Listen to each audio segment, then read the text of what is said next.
Bonjour. Aujourd'hui, on plonge directement dans un moment de l'histoire militaire qui défie totalement la logique. Oubliez tout ce qu'on vous a appris sur les guerres d'usure ou les batailles qui se gagnent uniquement grâce à une force brute écrasante. Aujourd'hui, on va parler d'une flotte qui semblait invincible, jusqu'au moment exact où elle devient soudainement fragile. On ne va pas décortiquer une lente défaite, non. On va regarder à la loupe un basculement foudroyant, un instant ultra précis où l'illusion de contrôle s'effondre. C'est presque glaçant quand on y repense avec le recul. Pendant quelques minutes, la flotte japonaise est totalement vulnérable. Et le pire dans tout ça, c'est qu'elle ne le sait même pas encore. Tout l'enjeu de notre analyse d'aujourd'hui, c'est cette ironie dramatique. On parle d'une infime poignée de minutes, complètement invisible, où une force militaire absolue devient totalement aveugle à sa propre fragilité. Et ça, alors même qu'elle est persuadée de dicter les règles du jeu. Alors, plantons le décor. D'un côté, on a la domination japonaise de 1942. C'est simple, c'est un rouleau compresseur. Ils gagnent absolument partout. Ils ont une flotte immense, des pilotes qui sont de véritables vétérans ultra expérimentés et un plan d'attaque jugé brillant. À ce moment-là, rien, mais alors absolument rien, ne laisse penser que le Japon va perdre. La confiance est totale. Mais, de l'autre côté, il y a le secret américain. À l'insu totale des Japonais, une partie de leur communication a été décryptée. Le piège est découvert avant même d'avoir commencé. C'est le contraste parfait. Une domination japonaise écrasante mais complètement aveugle face à un avantage invisible. Sur le papier, le plan japonais, c'est un vrai coup de maître. Il tient en 3 étapes toutes simples. 1. On attaque la petite île stratégique de Midway. 2. On se sert de cette attaque comme d'un appât pour forcer la flotte américaine à sortir de sa cachette. Et 3. On les détruit définitivement grâce à une force de frappe largement supérieure. C'est implacable, non ? Tout est millimétré. L'apparente maîtrise est totale. Le calme règne sur les navires. Tout semble parfaitement sous contrôle. Et le 4 juin 1942, l'opération commence. La première vague de bombardiers fonce sur Midway, et ça frappe fort. Mais voilà, petit accroc dans ce plan si parfait, l'île n'est pas totalement détruite.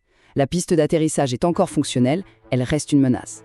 Du coup, le commandement japonais prend une décision logique. Il faut préparer et lancer une seconde frappe. C'est un imprévu, oui, mais attention, à cet instant, l'état-major reste super serein. Il n'y a pas l'ombre d'une panique. On ajuste le tir, c'est tout. On a toujours cette sensation écrasante de contrôle. Et c'est exactement ici, à cette seconde précise, que tout bascule silencieusement avec ce qu'on appelle l'erreur psychologique. C'est un point absolument crucial. Le Japon ne fait pas une erreur tactique stupide. Ils ne font pas un mauvais calcul de puissance. Non, ils sont simplement victimes d'un biais redoutable. Ils se disent « on a encore le temps ». Le temps de retirer les bombes des avions, le temps d'y accrocher des torpilles à la place, le temps de se réorganiser tranquillement avant qu'un quelconque navire américain n'arrive. C'est cette simple phrase, cette croyance fatale qui va sceller leur destin. Et là, la tension commence à monter, minute après minute. Minute 0, l'ordre de réarmement tombe. Minute 15, les mécaniciens courent partout, on retire les bombes, on remonte les lourdes torpilles depuis les soutes. Minute 30, les ponts des immenses porte-avions commencent à s'encombrer très, très dangereusement. Minute 45, c'est la vulnérabilité totale, mais elle est complètement invisible pour le commandement. Le danger mortel, en fait, il ne vient pas encore de l'ennemi, il vient de l'intérieur, de la propre logistique de la flotte. C'est une vulnérabilité progressive que personne ne remarque tellement on a l'habitude de tout dominer. Imaginez un peu la scène. Sur les ponts, c'est un véritable cauchemar logistique. Des avions partout, serrés les uns contre les autres. Des kilomètres de tuyaux remplis de carburant hautement inflammable qui courent à l'air libre pour faire les pleins. Et le pire, des dizaines de bombes et de munitions tout juste décrochées posées à même le pont en bois parce qu'on n'a tout simplement pas le temps de les redescendre à la cave. Pour faire simple, les porte-avions japonais deviennent, littéralement, des bombes flottantes. Alors, posez-vous la question, que se passe-t-il quand la flotte la plus puissante du monde se transforme toute seule en un baril de poudre géant ? C'est vraiment le moment de l'histoire où on a envie de leur crier « Oh non, vous ne voyez pas que tout est en train de devenir extrêmement dangereux ? Il y a tout ce carburant, tous ces explosifs, il suffirait d'une seule et unique étincelle pour déclencher l'enfer sur Terre. » Et cette étincelle, elle tombe du ciel, avec un timing d'une perfection glaçante. C'est l'arrivée inopinée des escadrons américains. Et gardez bien cette idée en tête.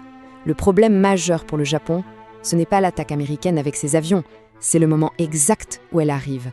Le timing, c'est ça le vrai ennemi. Les bombardiers surgissent à la seconde astronomiquement parfaite où le chaos logistique japonais est à son paroxysme. Le basculement est instantané. Le contraste est en fait effrayant. Avant, c'est le calme opérationnel, la confiance absolue, le contrôle total d'une flotte qui se sait puissante. Et en une fraction de seconde, après l'impact des premières bombes américaines, c'est le chaos absolu. Les munitions qui traînaient explosent en chaîne, le carburant s'embrase, des incendies gigantesques et totalement incontrôlables dévorent les navires. Les joyaux de la flotte impériale sont irrémédiablement condamnés presque instantanément. L'onde de choc de ce moment est inimaginable. En quelques minutes, la guerre du Pacifique change de visage. La vitesse à laquelle s'effondre cette armée est ahurissante. On ne perd pas juste des tonnes d'acier, on perd l'élite absolue. Les mécaniciens, les pilotes vétérans, toute la colonne vertébrale de l'expérience japonaise disparaît dans les flammes.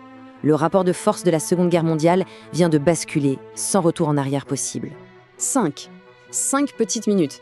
C'est tout ce qu'il a fallu pour paralyser le cœur même d'une force navale qui terrifiait la planète entière. Des décennies de conception, d'entraînement, de victoires incontestables. Tout ça balayé en un claquement de doigts. Pas par un manque de puissance, pas par un manque de courage, mais par une fenêtre microscopique où ils étaient exposés sans même s'en rendre compte. S'il y a une seule chose à retenir de tout ça, c'est cette phrase clé. Midway n'est pas une défaite de puissance, c'est une défaite de timing et de vulnérabilité. Le vrai destructeur de la flotte japonaise, au final, c'est l'illusion de contrôle. C'est cette certitude si réconfortante d'avoir le temps, d'être intouchable. C'est ça qui a transformé des monstres d'acier en cibles de pâtier. Ce qui nous amène à cette réflexion finale, qui dépasse d'ailleurs largement le cadre militaire. Le vrai danger, est-ce qu'il surgit quand on se sait faible et qu'on fait attention, ou est-ce qu'il frappe exactement à la seconde où l'on est intimement persuadé de tout contrôler? Penser qu'on a le temps, être sûr de sa propre invulnérabilité, c'est peut-être ça, le piège ultime. C'est une leçon vertigineuse sur nos propres certitudes. Merci beaucoup d'avoir suivi ce décryptage avec moi aujourd'hui.